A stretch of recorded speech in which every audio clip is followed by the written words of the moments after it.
Bismillahirrahmanirrahim. Wassalatu wassalam ala rasulillah sallallahu alayhi wa sallam. Bienvenue dans cette vidéo. Notre sujet est concernant comment aborder et réussir une séance de sport. Alors, quel que soit le sport qu'on fait, que ce soit du football, handball, basket, natation, arts martiaux, athlétisme, tous ces sports en général doivent commencer par les étapes suivantes et se terminer par d'autres étapes. Alors, en général, l'étape principale, c'est l'échauffement.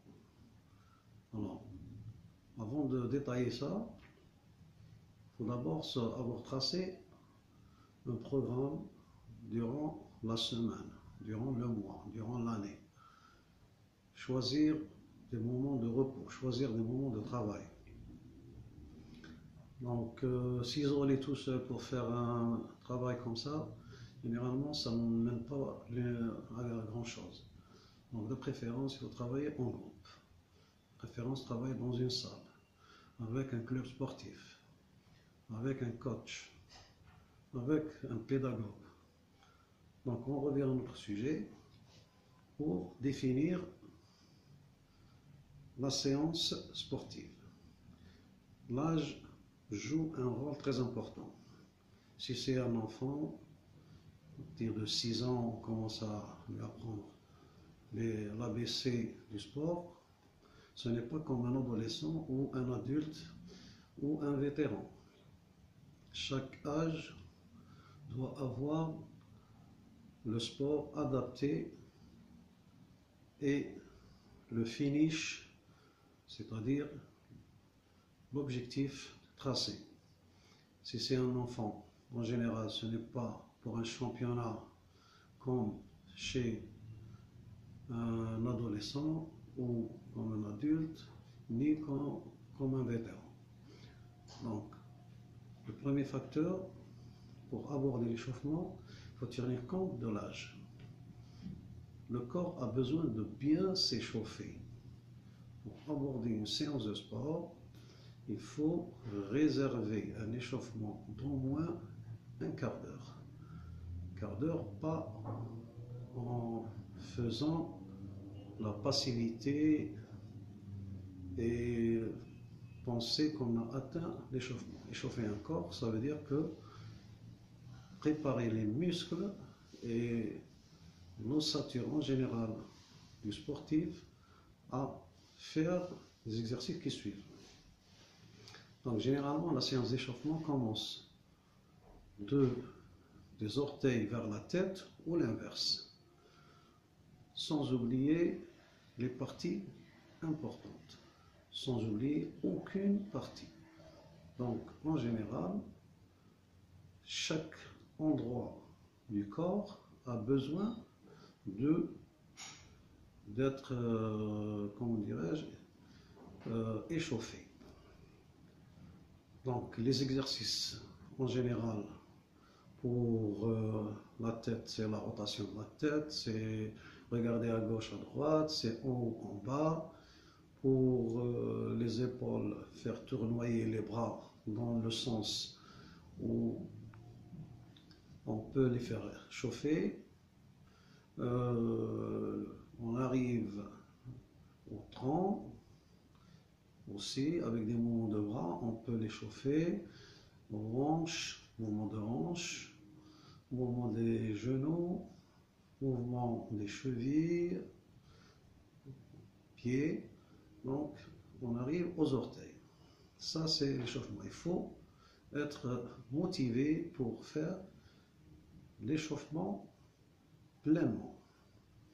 On arrive à la deuxième phase. La deuxième phase, c'est l'exercice proprement dit. Si c'est en natation, c'est un exercice adapté à la natation. Si c'est le football, aussi. Si c'est le handball, on n'oublie rien. Si c'est le basket aussi. Moi, je vous parle des arts martiaux, par exemple. L'exercice en lui-même, c'est commencer, par exemple, à aborder le kumité ou les katas seul et avec adversaire. Travailler avec le maître ou seul, mais seulement. L'exercice en lui-même doit être bien développé et chaque séance a son objectif bien tracé. Donc, l'âge, il a un rôle à jouer. Si c'est un enfant, on ne va pas le laisser tout seul faire les exercices. Bien sûr, il faut qu'il soit guidé par un pédagogue. Si c'est un enfant, on peut lui donner un travail et le suivre. Si c'est un adolescent, aussi le mettre dans une position randonnée si c'est les arts martiaux.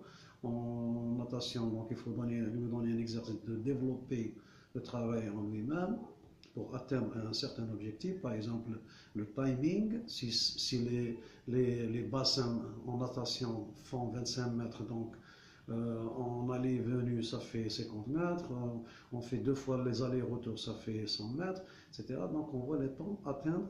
Si c'est un handballeur, donc on voit l'extension, le marquage des buts, en basket, le panier, et si c'est en football aussi, l'entraîneur va jouer son rôle.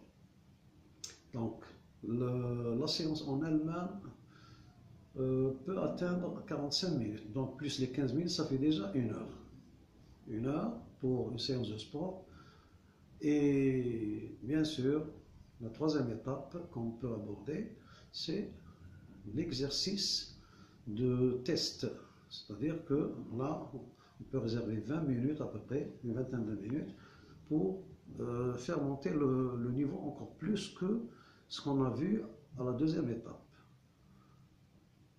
C'est-à-dire que voir quel est le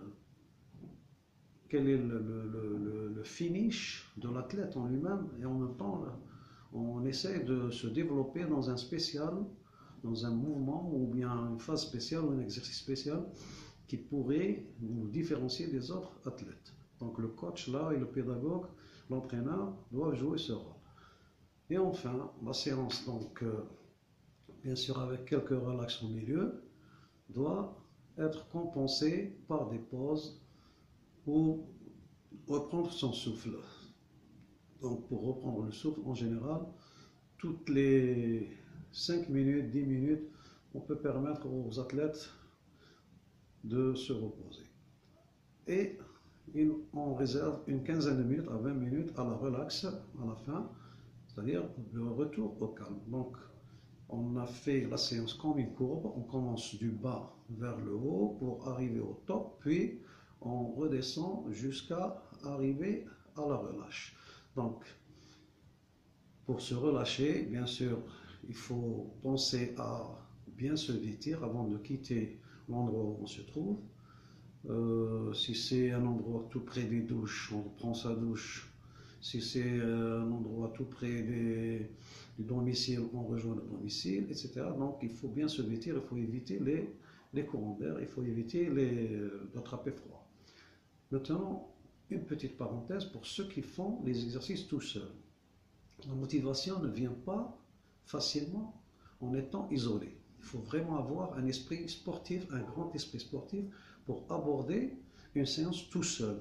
La commencer tout seul et la finir tout seul. C'est vraiment rare. Seuls les grands sportifs peuvent le faire et encore.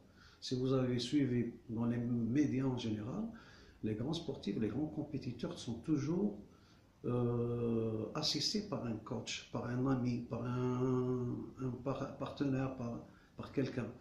Jamais on ne fait la séance tout seul.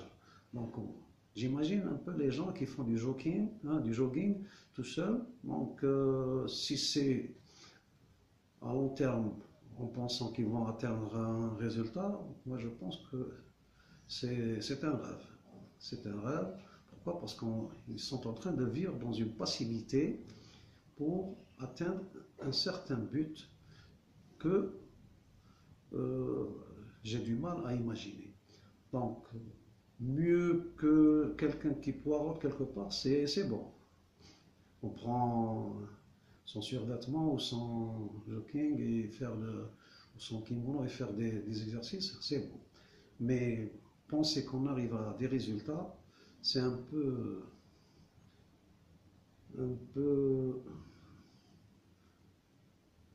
fiction, peut-être, rêve, peut-être, je sais pas. Donc là, ce sont des conseils qu'on vous donne en tant que sportif, en tant que pédagogue. Si vous avez besoin de plus de conseils ou d'être assisté par un coach, donc n'oubliez pas de laisser votre avis aux commentaires dans cette vidéo.